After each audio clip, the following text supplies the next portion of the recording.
Hello students, देखिए BCom part first के एबीएसटी paper में एबीएसटी का जो फर्स्ट पेपर है वो है आपके कॉरपोरेट अकाउंटिंग।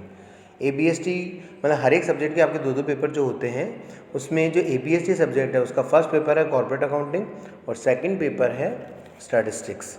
तो फर्स्ट पेपर में मैं आपको पढ़ाऊँगा ये कॉरपोरेट अकाउंटिंग। कॉरपोरेट अकाउंटिंग मेरा नाम है डॉक्टर धीरेन्द्र सिंह मेहनोत। और अब देखिए कॉरपोरेट अकाउंटिंग का सिलेबस मैंने आपको ग्रुप में डाला है, उस सिलेबस देख लीजिएगा आप, उसके अकॉर्डिंग ही अपन चलेंगे।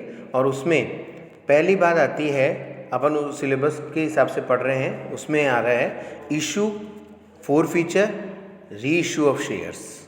तो issue, forfeiture and re issue buyback of shares, अंशों का निर्गमन, हरण, पुनर्निर्गमन। वैसे तो आपने ये 12th स्टैंडर्ड में ये चैप्टर आया है जिसमें आता है अंशों का निर्गमन, हरण, पुनर्निर्गमन, आपने पढ़ा है, पर आपके वापस फर्स्ट ईयर में एक तरीके से रिपीटेशन है, तो इसको अच्छे से समझ लीजिए। जैसे इसमें लिखा है आपके कि सबसे पहले पढ़ रहे हैं अपन ये, in the case of company the capital is contributed by the public. By the issue of shares, a company collect capital. Capital is divided in units of a fixed amount that is called nominal or face value of the share. The person who purchased such shares called shareholders. Under Companies Act 1956, a public company can issue only two classes of shares, preference shares and equity shares. देखिए बात ये आती है कि company जब स्थापित होती है तो अपनी पूंजी को कलेक्ट करने के लिए उसके पास दो साधन होते हैं, एक तो शेयर्स और एक डिबेंचर्स। तो शेयर्स, जो शेयर खरीदता है वो शेयर होल्डर्स कहलाता है, अंशधारी कहलाता है, और जो डिबेंचर खरीदता है वो डिबेंचर होल्डर्स या ऋणपत्रधारी कहलाता है। तो इसमें आपके जो शेयर खरीदता है वो अंशधारी है, वो कंपनी का मालिक होता है। तो एक तरीके से यहाँ पर अपन बात सिर्फ शेयर्स के बारे में अभी पढ़ रहे हैं अपन। तो शेयर्स के लिए अपनी बहुत बड़ी पूंजी का कंपनी छोटे छोटे टुकड़ों में उसको बांट देती है, उसको उसका नॉमिनल वैल्यू या फेस वैल्यू कहते हैं। जैसे 10 रुपये का एक शेयर, 100 रुपये का एक शेयर, 500 रुपये का एक शेयर, इस तरह। जैसे इसमें ये लिखा है कि दैट इज़ कॉल्ड नॉमिनल और फेस वैल्यू ऑफ शेयर्स।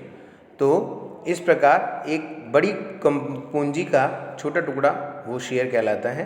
तो इस प्रकार ये कंपनी अपने अंश पूंजी को इकट्ठा करने के लिए शेयर्स जारी करती है। दो प्रकार के शेयर्स होते हैं, प्रेफरेंस शेयर्स और इक्विटी शेयर्स। तो प्रेफरेंस और इक्विटी शेयर्स में अपन पहले पढ़ रहे हैं प्रेफरेंस शेयर्स। प्रेफरेंस शेयर्स में the share which keeps preferential right in the payment of dividend and capital called preference shares. जो पूर्वाधिकार रखते हैं, किसमें, इनका हिंदी में क्या बोलते हैं इसको, प्रेफरेंस शेयर्स को पूर्वाधिकार है। जो पूर्वाधिकार रखते हैं किसमें, लाभों में और पूंजी में, दोनों में। जब कंपनी लाभ बांटेगी तो पहले पूर्वाधिकार अंशधारियों को देगी और फिर बाद में बचा हुआ जो लाभ होगा वो सामान्य अंशधारियों में या इक्विटी अंशों में बटेगा। उसी तरह जब कंपनी समाप्त होगी तो जब कैपिटल बटने लगेगी तो पहले अधिमान अंशों में बांटी जाएगी, अधिमान अंशों को कैपिटल चुकाई जाएगी, उसके बाद उनको चुकाई जाएगी समता अंशों को। तो जिनको दोनों में प्री राइट है उनको बोलते हैं प्रेफरेंस शेयर्स। अब कह रहे हैं such shares may be of the following types, बहुत सारे प्रकार के हो सकते हैं, जिसमें नंबर 1 आता है cumulative preference share. Cumulative preference shares को हिंदी में बोलते हैं संचयी पूर्वाधिकार अंश। The dividend on such shares will get accumulated if in any year company does not pay dividend due to loss or any reason, the dividend for the year goes on accumulating. ये क्या मतलब है, accumulating का मतलब क्या है, संचयी, संचय होना। संचयी पूर्वाधिकार अंशों का मतलब ये है कि जिनके लाभों का संचय होता है। अगर किसी वर्ष लाभ नहीं हुए हैं तो उस वर्ष कंपनी जब लाभ नहीं बांट पाती है तो उसके लाभों को संचय कर लेती है। जब भी कंपनी को आगे लाभ होगा तो उस पुराने लाभ का भी पेमेंट कंपनी करेगी, वो कहलाते हैं संचयी पूर्वाधिकार अंश। नंबर 2 होते हैं non cumulative preference shares. Non cumulative preference share जो जिनका कि संचय नहीं हो सकता लाभों का। इसका मतलब ये है कि अगर कंपनी को लाभ होंगे जिस वर्ष तो वो बांटेगी, नहीं लाभ होंगे तो नहीं बांटेगी। The shares in which the arrears of dividend don't accumulate if dividend is not declared in any year then it lapses.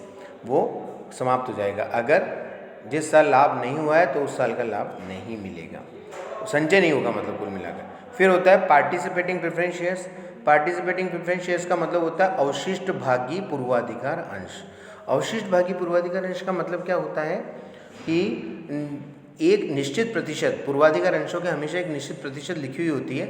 एक निश्चित प्रतिशत लाभ की मिलने के बाद अगर कंपनी को बहुत ज़्यादा लाभ हो जाता है तो इक्विटी अंशों को बांटने के बाद भी अगर कोई लाभ बच जाता है तो अगर उन्हें और मिलने के चांसेस हों पूर्वाधिकार अंशों को एक निश्चित प्रतिशत के अलावा, तो उनको बोलते हैं अवशिष्ट भागी पूर्वाधिकार अंश, जिनको बोलते हैं पार्टिसिपेटिंग पूर्वाधिकार अंश। पार्टिसिपेटिंग जिसमें पढ़ रहे हैं आप, देखो पार्टिसिपेटिंग में देखिए the shares which has the right of addition dividend after paying equity and preference dividend at specific rate. अब आता है बाद में आपके ये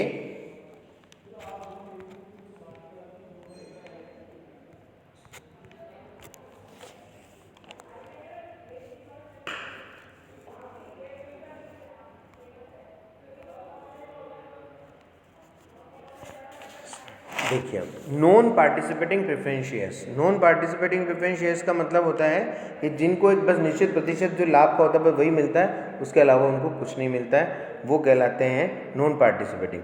share which has no right of addition dividend after specific rate. Specific rate के अलावा उनको कुछ नहीं मिले तो वो कहलाते हैं non participating preference shares. Convertible preference shares next, which can be convertible into other securities according to the terms of issue।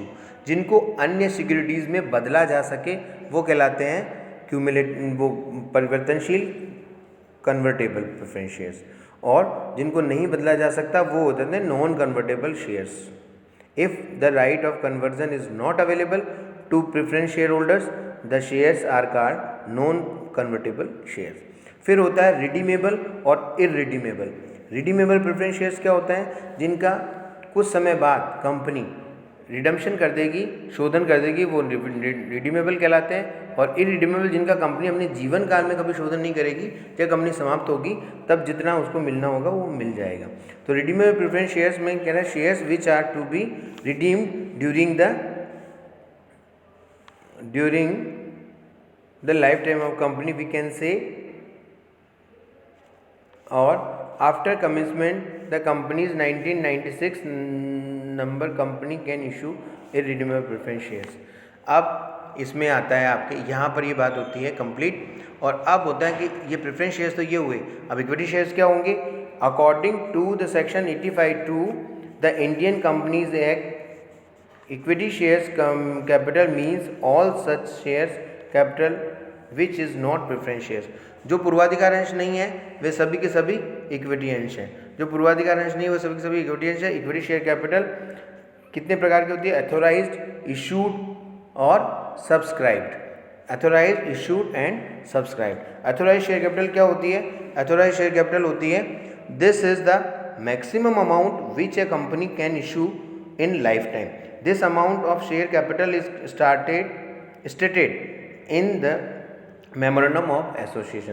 Company अपने पूरे जीवन काल में इतने अंशों का निर्गमन कर सकती है, वो कहलाती है एथोराइज्ड शेयर कैपिटल।